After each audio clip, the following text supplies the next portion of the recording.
프라미스 성도 여러분, 그리고 곳곳에서 이 방송을 청취하시는 형제 자매 여러분, 평안하셨습니까? 허연행 목사의 희망의 속삭임 세 번째 편지로 여러분을 만나게 됩니다. 이번 주간도 오늘의 힘되고 내일의 소망이신 우리 주님의 은혜와 평강이 여러분의 가정에 넘치기를 기원합니다. 수년 전부터 회복력 혹은 회복 탄력성이라는 용어가 부쩍 많이 인구에 회자되고 있습니다.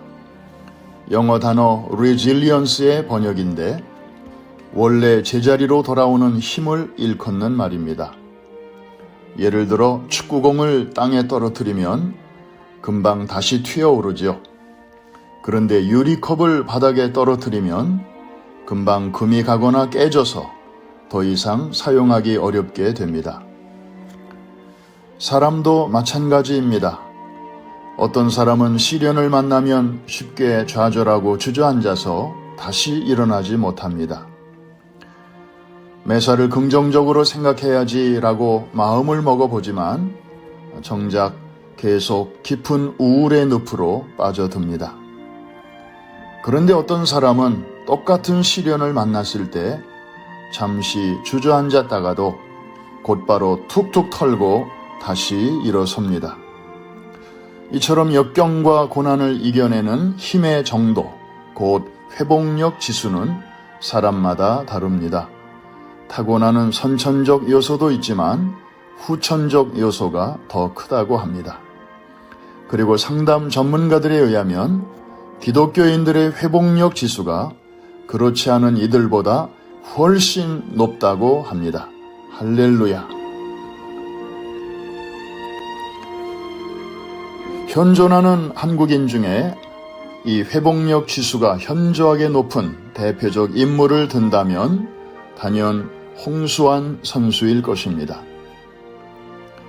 그는 1977년 파나마의 복싱 영웅 헥토르 카라스키아 선수와 WBA 주니어 페더급 초대 타이틀을 걸고 맞붙었습니다. 당시 상황은 매우 불리했습니다.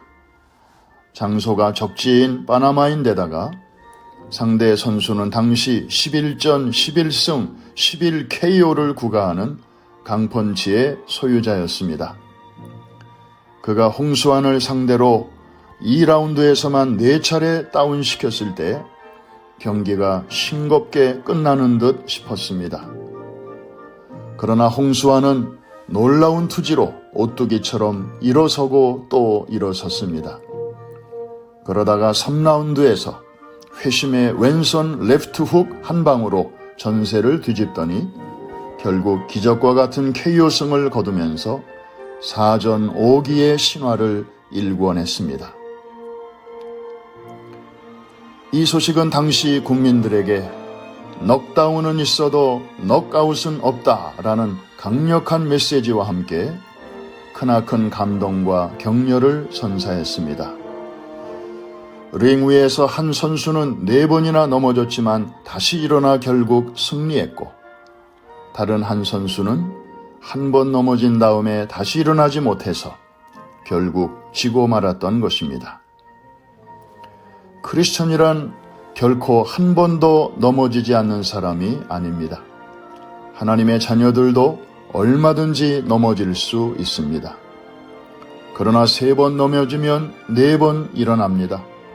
7번 넘어지면 8번 일어납니다. 붙잡아 주시는 하나님의 손이 있기 때문입니다. 대저 의인은 7번 넘어질지라도 다시 일어나려니와 악인은 재앙으로 말미암아 엎드러지느니라. 잠언 24장 16절 말씀이지요.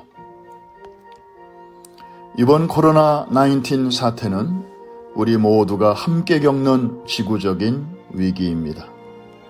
그런데 이번 사태가 어떤 이들에게는 그동안 애써 일군 재산과 건강을 일순간에 잃어버리는 바람에 쓰러져서 다시 일어나지 못하는 재앙이 될 것입니다.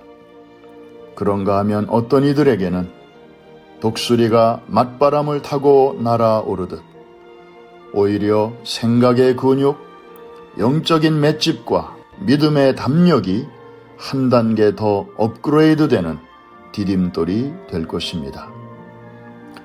여러분은 이 중 어느 쪽에 가까우신가요? 각자의 선택입니다.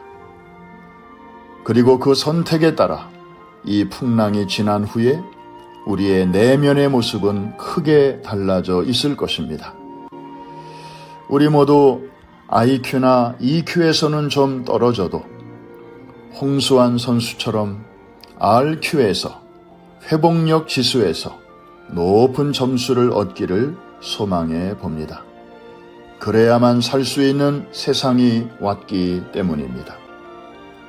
언제 봐도 통쾌하고 용기를 주는 홍수환 장로님의 그때 그 경기 장면을 감상하시면서 No matter what, 설령 잠시 넘어졌다가도 주님 손 꼭 붙잡고 다시 일어나시기를 바랍니다. 여러분 한 분 한 분을 주의 이름으로 사랑합니다. 축복합니다.